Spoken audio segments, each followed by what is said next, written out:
और अगर आप कल्कि अवतार का वेट कर रहे हो तो मत करो, वे कलयुग के अंत में ही आने वाले हैं। 4,32,000 वर्ष के कलयुग में अभी सिर्फ 5,000 वर्ष गए हैं। तो अगर कल्कि अवतार 2-3 हजार वर्ष के लिए भी आने वाले होंगे, फिर भी 4,25,000 वर्ष की देरी है। तो ऐसी गलत आशाओं में मत रहो, अभी हमको ही दुनिया को सुधारना है और कोई नहीं आ रहा है।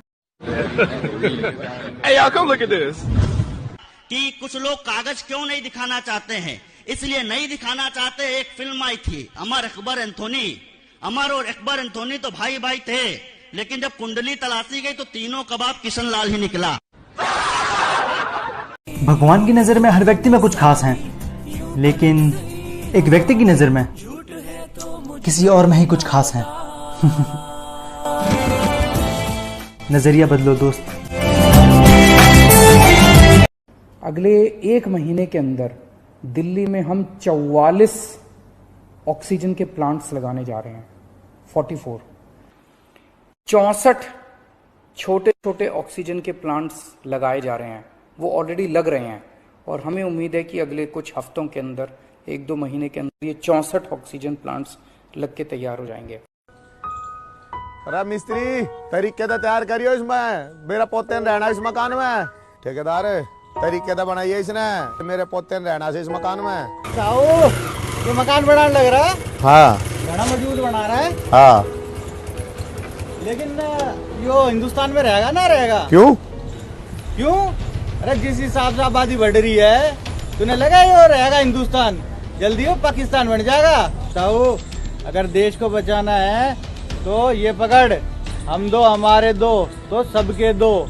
ये कानून का समर्थन करना है और अपने देश में ये कानून लागू करवाना है।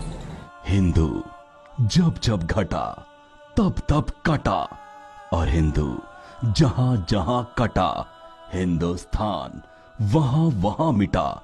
अगर आप इस वीडियो से असहमत हैं तो इसे डिलीट कर दें, नहीं तो इसे फॉरवर्ड करें।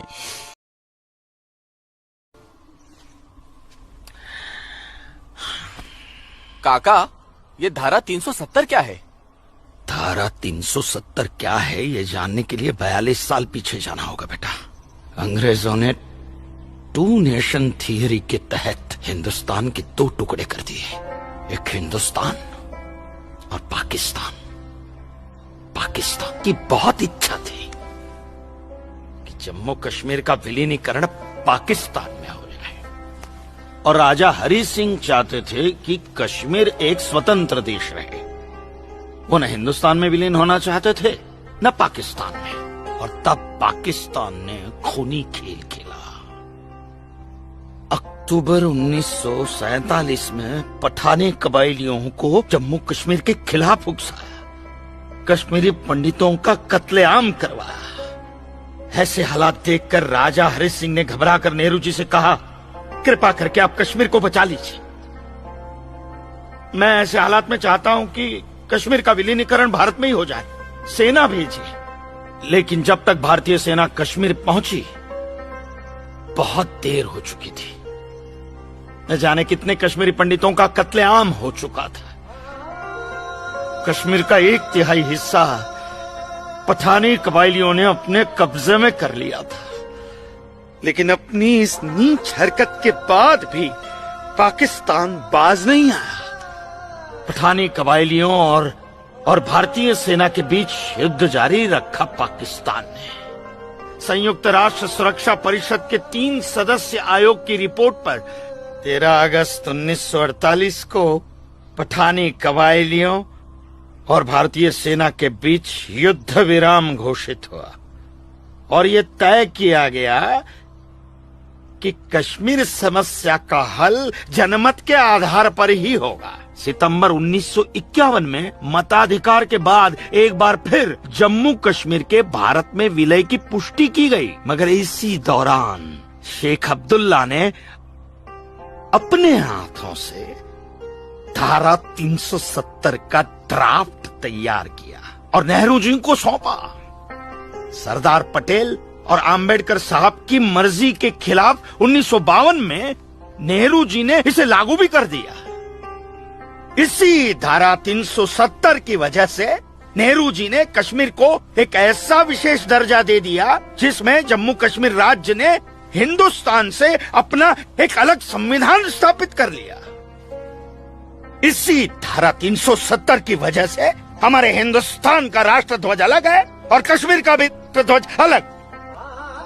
इसी धारा 370 की वजह से कश्मीर की कोई भी महिला यदि भारत के किसी भी अन्य राज्य के नागरिक के साथ शादी करती है तो उस महिला की नागरिकता समाप्त हो जाती है। लेकिन यदि वो महिला अगर किसी पाकिस्तानी नागरिक के साथ शादी करती है तो पाकिस्तानी नागरिक कश्मीर का नागरिक हो जाता है, हिंदुस्तान का नागरिक हो जाता है। इसी धारा 370 की वजह से भारत के किसी भी अन्य राज्य का नागरिक जम्मू कश्मीर में जमीन खरीद नहीं सकता, व्यापार नहीं कर सकता। लेकिन जम्मू कश्मीर का नागरिक भारत के किसी भी अन्य राज्य में जाकर अपना व्यापार कर सकता है, जमीन खरीद सकता है, कुछ भी कर सकता है। अरे ये बिग लैंड एबोल्यूशन एक्ट क्या है पता है? यदि जम्मू कश्मीर का कोई भी मुसलमान जमीन ठेके पर लेकर खेती करता है तो कश्मीर की सरकार उस हिंदू को बिना मुआवजा दिए वो जमीन जबरन उस मुसलमान को दे सकती है। ये है बिग लैंड एबोल्यूशन एक्ट, ये है धारा 370-35 से। और इसी का नतीजा है ये गिरधारी जी का फैसला।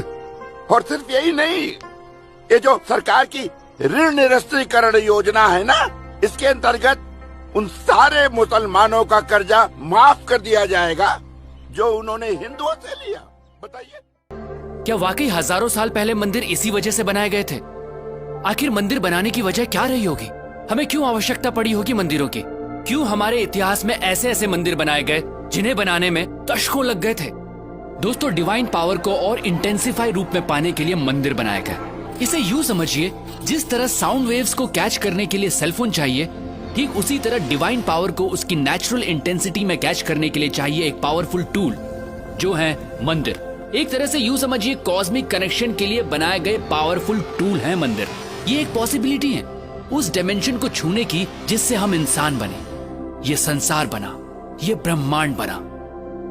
और ब्रह्मांड में दूसरे आयामों से कनेक्शन बैठाने के लिए हमारे पूर्वजों ने न सिर्फ मंदिरों में डिवाइन स्ट्रक्चर स्थापित किए, बल्कि उन्हें कॉन्सिक्रेट यानी प्राण प्रतिष्ठित भी किया। प्राण प्रतिष्ठा मतलब मूर्तियों में जान आ जाना नहीं होता है दोस्तों, ये प्राण एनर्जी की तरह प्रतिष्ठित किए जाते हैं।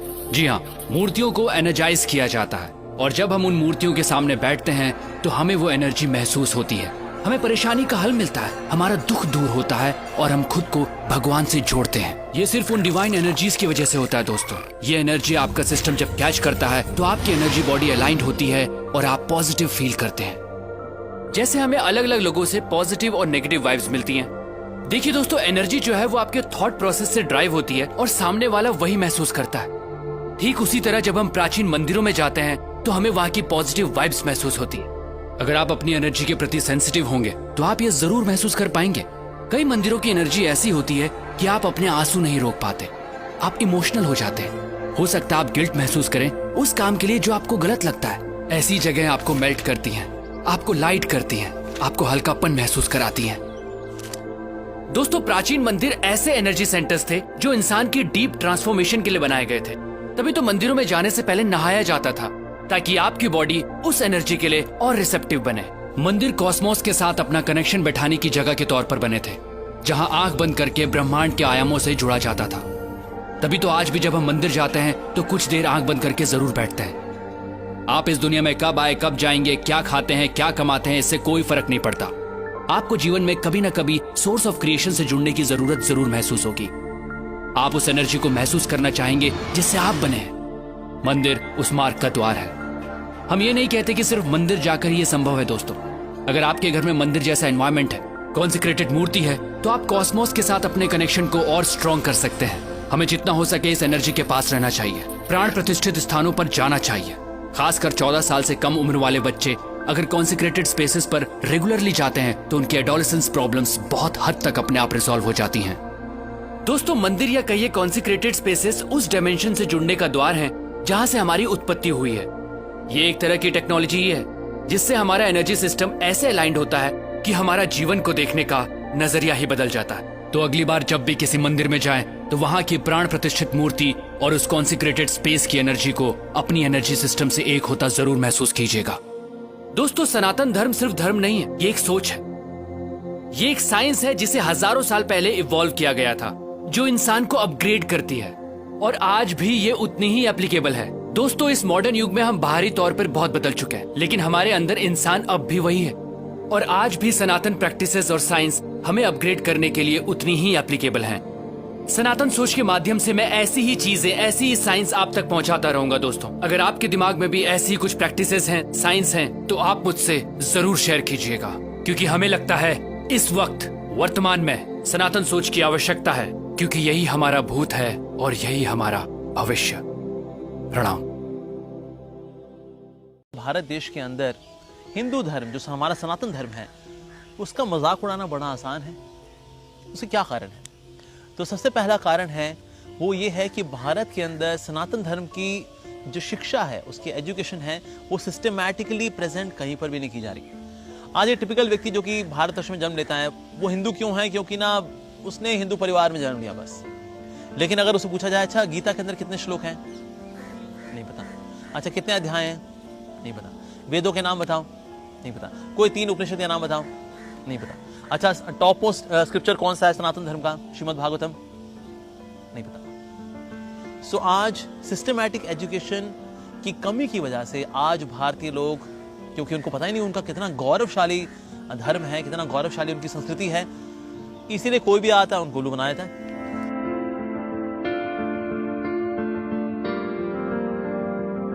पहले हमारे पास गुरुज हुआ करते थे, गुरुकुल सिस्टम हुआ करते थे, लेकिन जब ब्रिटिशर्स इंडिया में आए तो उन्होंने यहाँ पर हमारा गुरुकुल सिस्टम इसको डिमोलिश किया और इस प्रकार से gurukul as a system diffuse हुआ और साथ साथ ही जो गुरु से, जो कि टीचर्स थे, जो कि सिस्टमैटिकली पढ़ाया करते थे हमारे इस कल्चर को, वो बदनाम हो गए। तो उसके बाद फिर ये सिस्टमैटिक एजुकेशन देना बंद हो गया। इसीलिए अगर कोई आरोप लगाते हुए किसी सनातन धर्मी या फिर हिंदू के ऊपर, कहता हाँ होगा, फिर ऐसा ही होगा, लाइक दैट। सो एक ये बहुत बड़ा कारण है सिस्टमैटिक एजुकेशन की कमी। और सिस्टमैटिक एजुकेशन के तहत एक और जो इंपॉर्टेंट बात वो ये है कि आज हमारे हिंदूज अपने स्क्रिप्चर्स पढ़ते ही नहीं है। इसलिए कोई बाबा आकर के उनको ठग लेता है, कोई भी आके कुछ भी बता देता है सनातन धर्म के बारे में, एंड पीपल गेट कन्विंस्ड। हम देखते हैं मुस्लिम्स हैं, उनके पास उनकी कुरान की कॉपी होती है, जो क्रिश्चियंस हैं उनके पास उनकी बाइबल की कॉपी है, लेकिन हम हिंदूज के पास हमारी पर्सनल कॉपी भगवद गीता की नहीं होती। सो दैट मींस हमारे स्क्रिप्चर्स को ना पढ़ना, जो कि which are the manuals of our own culture, bhakti culture, like Srimad Bhagavad Gita, Srimad Bhagavatam, the most glorious. Bhagavad Gita is graduation, Bhagavatam is post graduation. लेकिन हम तो schooling भी नहीं कर रहे अपने सनातन धर्म को लेकर के, and that way anybody comes and they confuse us about our own culture, the culture of devotion, culture of bhakti.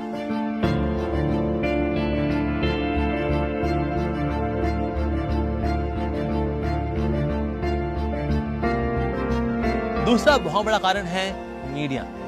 Media में चाहे कोई स्टैंड अप कॉमेडियन हो, अगर वो किसी हिंदू डीटीज का मजाक उड़ाता है, भगवान का मजाक उड़ाता है, स्क्रिप्चर्स का मजाक उड़ाता है, तो तालियां बजती है, वेरी गुड, बहुत बढ़िया जी, क्या बात है। चाहे स्टैंड अप कॉमेडियंस हो या फिर मूवीज हो like PK and oh my God. I asked one time my mother कि टीवी पे जो है ये मूवी पीके और ओ माय गॉड कितनी आती है, व्हाट इज द फ्रीक्वेंसी? मेरी मदर ने कहा बेटा आए दिन आई होती है, क्योंकि एक बार बन गई हैं, बार बार इसको टेलीकास्ट करते रहो, लोग बार बार हिंदूज देखते रहेंगे और इस प्रकार से they can be brain washed कि हमारा धर्म है क्या जी, इनमें मूर्ति पूजा है और इसके अंदर बोगस गुरुज हैं, बस यही है। तो ये बार बार बार बार बार बार बार बार बार बार ये दिखाया जाता है। So it's a proper way of brain washing the Indians about their own beautiful culture Sanatan